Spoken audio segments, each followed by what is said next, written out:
What's up guys, and I just got a pretty interesting email from a company called Mous. Now these guys make protective smartphone cases, and they said, Aaron, how would you like to throw an iPhone X out of a helicopter? Of course, to which I said yes. And what we're doing is throwing not one, but two iPhone Xs from the helicopter. One is going to have one of these protective cases on it, and the other one is going to be bare. But there's a little bit of a catch, because the smartphone that is going to be inside this case is going to be my own. So stakes are high. I'm leaving in about 30 minutes to go to this copter, and I'm going to take you guys with me. So let's see what happens.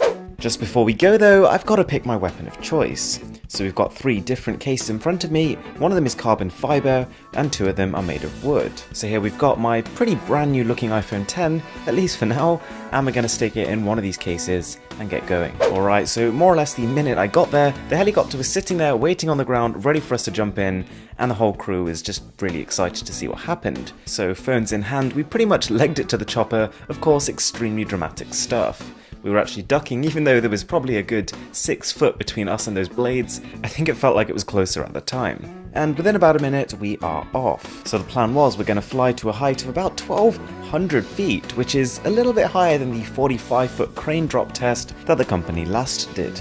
And what we've done is set up a landing pad in the field below, and with a little bit of luck, we're going to drop the phone so it lands directly on it. We're going to start by dropping the phone with the case on, and then we're going to drop one without, just for comparison. 5 minutes in, the copter reached a bit of a standstill, and we realise it's time for the throw. So we set up the front camera to record some 720p 240fps slow-mo, and off we go. And it does seem, at least at this point, that the iPhone is heading straight towards the landing pad, which is good news. And even though it is going at 240fps slow-mo, that doesn't change the fact that this is spinning like crazy due to that wind. And bam, it hits the pad, but the phone is still recording, so it's not completely dead. So we'll inspect it when we get to the ground, but there's a little bit more to do yet. We're throwing one of the phones with the case on, and we're going to do one without.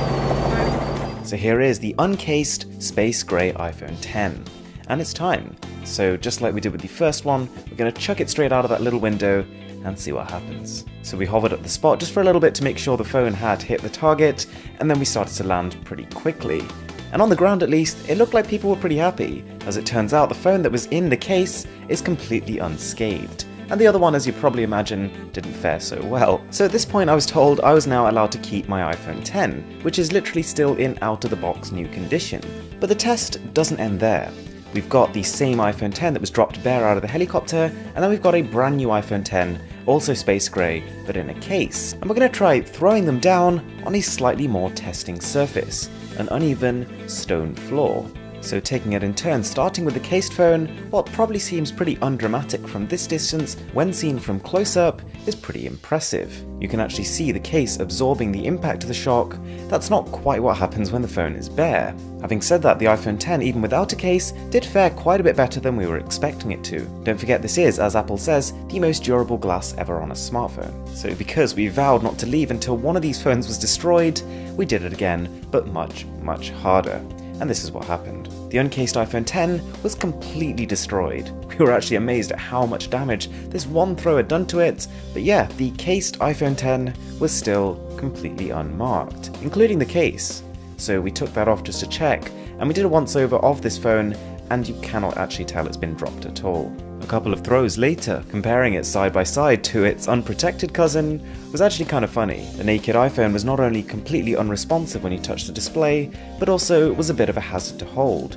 There were actually glass shards sticking out from the back of it. I even got one in my hand. Alright, so I'm now back from the drop, and I thought it would be a pretty good opportunity just to take a slightly closer look at the case. To get one thing out of the way, these are not cheap cases. You're looking at about $50 per case, but what you are getting here, which somewhat offsets this, is the real deal when it comes to materials. So if you buy a wood case, you are getting genuine bamboo, or genuine walnut wood, or if you buy the carbon fiber, real aramid carbon fiber. The cases also have a lot of subtle touches, which make you feel like you're paying for a well-considered product, like the engraved logo on the bottom of the rear of the case, like the unusually shaped cutouts for the speaker grille, which almost give it the appearance of a sports car from the front, to how the lip of the case is actually raised on the top and the bottom of the phone, but then goes down towards the center, which actually makes a lot of sense. It still gives the necessary protection to the front of the phone, while still making the sides completely accessible with your thumb.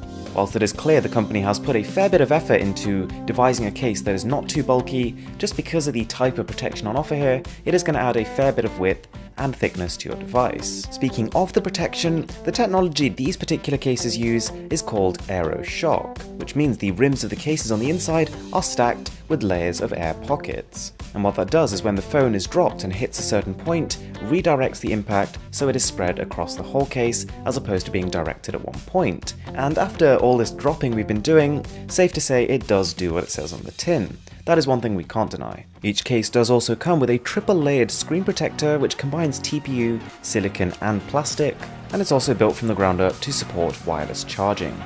Alright guys, there we have it. Let me know what you think in the comments below. Did you think it was going to survive that test, or is that kind of a surprising result?